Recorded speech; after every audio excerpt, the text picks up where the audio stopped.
Добро вечер и благослов Божи да се разбира до сите слушатели кои што ова вечер ќе слушаат емисијата Гласот на вистината. Мене ми е баш мило и драго што можеме повторно и ова вечер по благодат, по милост Божја, која што се разбира. Не ја заслужуваме, но ја добиваме преку Исуса Христа, нашиот Господ и Спасител, преку кого Бог ја покажа својата милост и се разбира својата љубов. Во Евангелието на Јован, 3 глава, 16 стих вели: зашто Бог толку го возлюби светот, што го даде својот единороден син, да секој што верува во него не да погине, но да има, се разбира, живот вечен. Како што реков, навистина мило и драго ми е што можеме да бидеме заедно повторно и се разбира со Божја помош да ги имаме и да ги слушаме сите овие серија предавања кои што длабоко верувам дека ќе ни помогнат и ќе не освежат во нашиот живот покрај секоја една ситуација, секојдневната ситуација која ние ја доживуваме или пак ни се случува. Сите сме сведоци дека живееме во многу тешки времиња, каде што навистина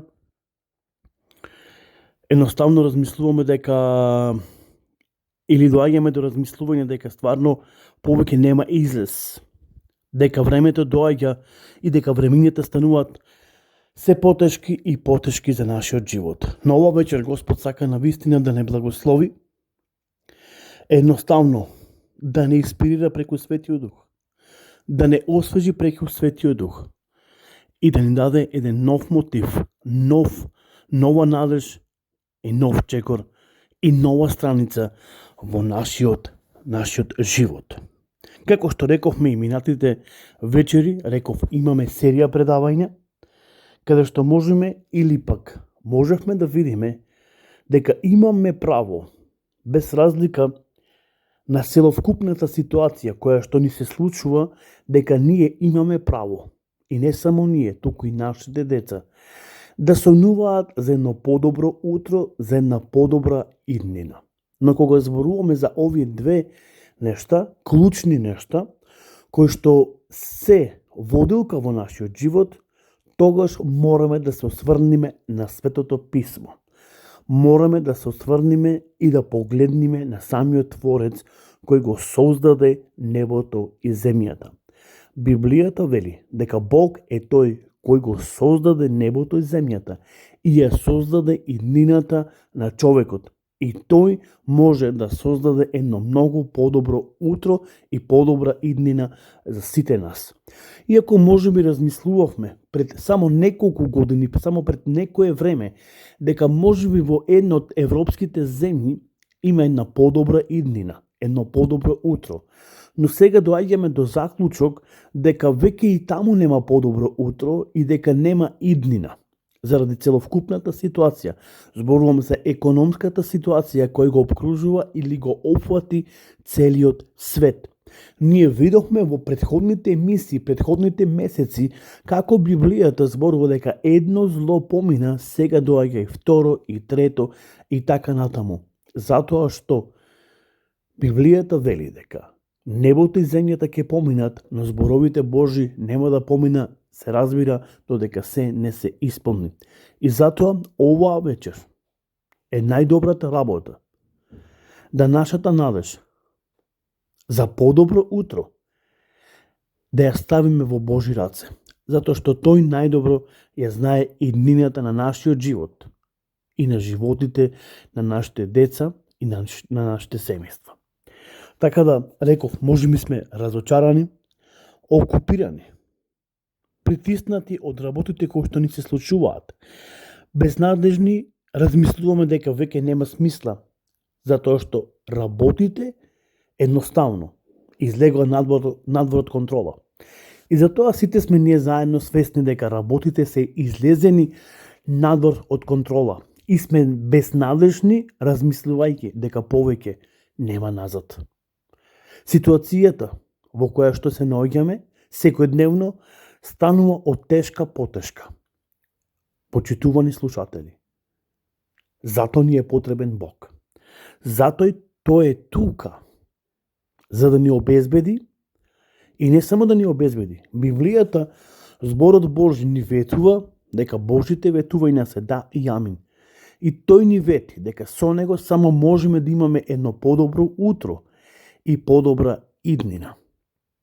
Библијата има изморенни настани.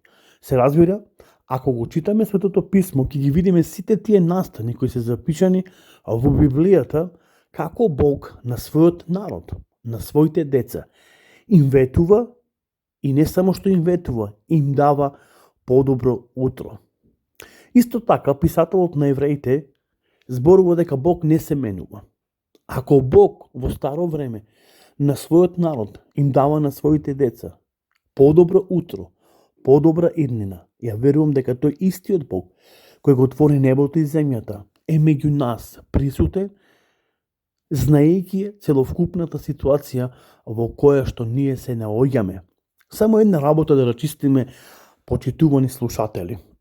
Иако Бог ги има сите времиња задржано во своја рака и дека тој ги управува и контролира времињата, сепак Библијата зборува за една многу важна и клучна работа, дека човекот има избор во својот живот што треба тој да направи.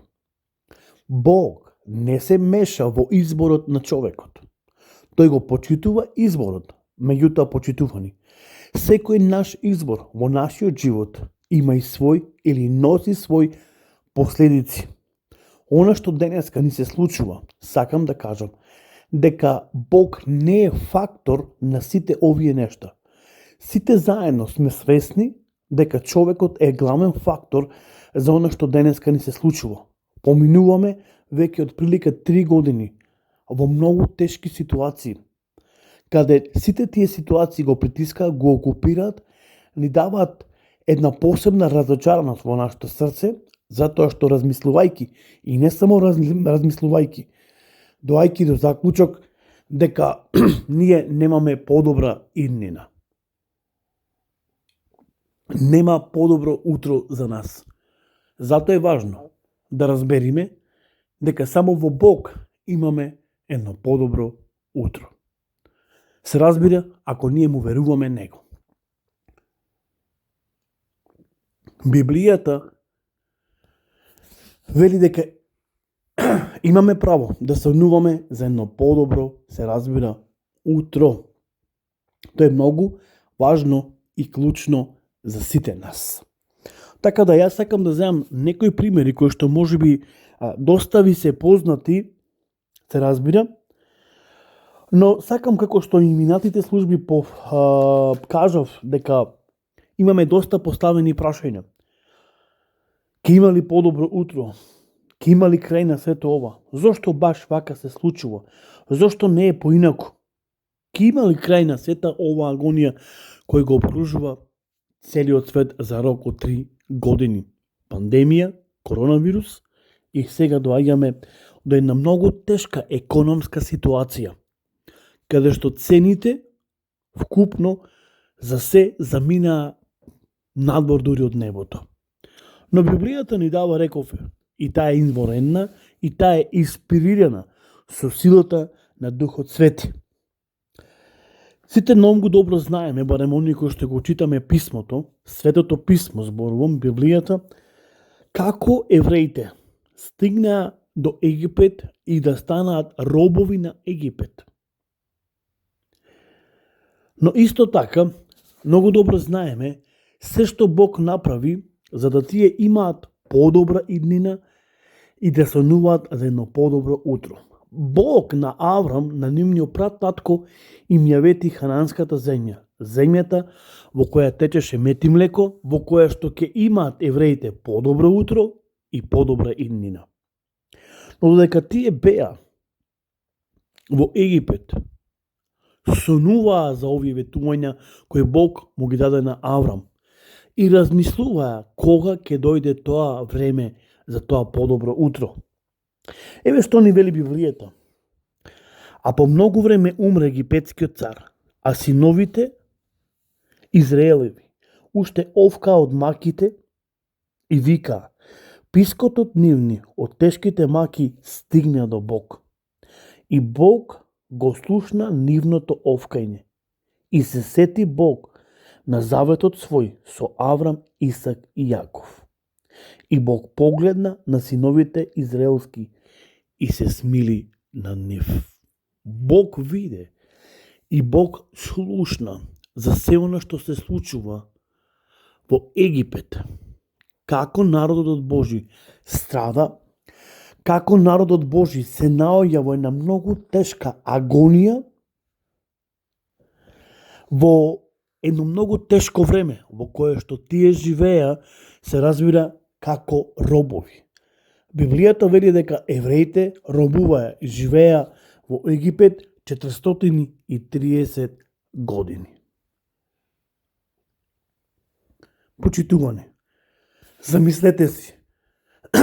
430 години евреите робуваа. Живеа во една многу голема агонија.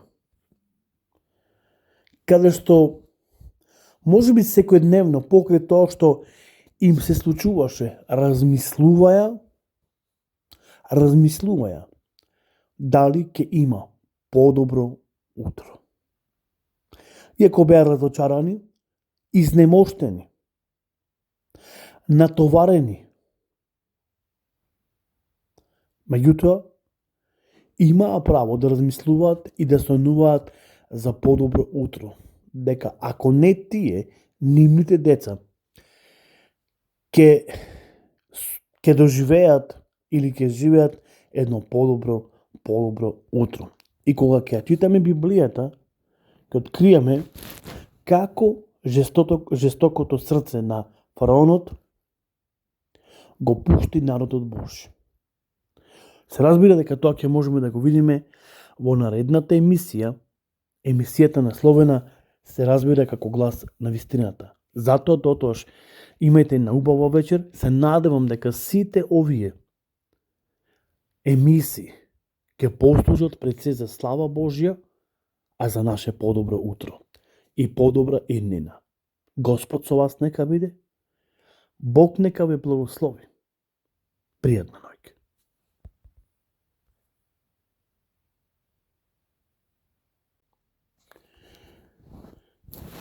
Добро вечер и благослов Божи да се разбира до сите слушатели кои што ова вечер ќе слушаат емисијата Гласот на вистината. Мене ми е баш мило и драго што можеме повторно и ова вечер по благодат, по милост Божја, која што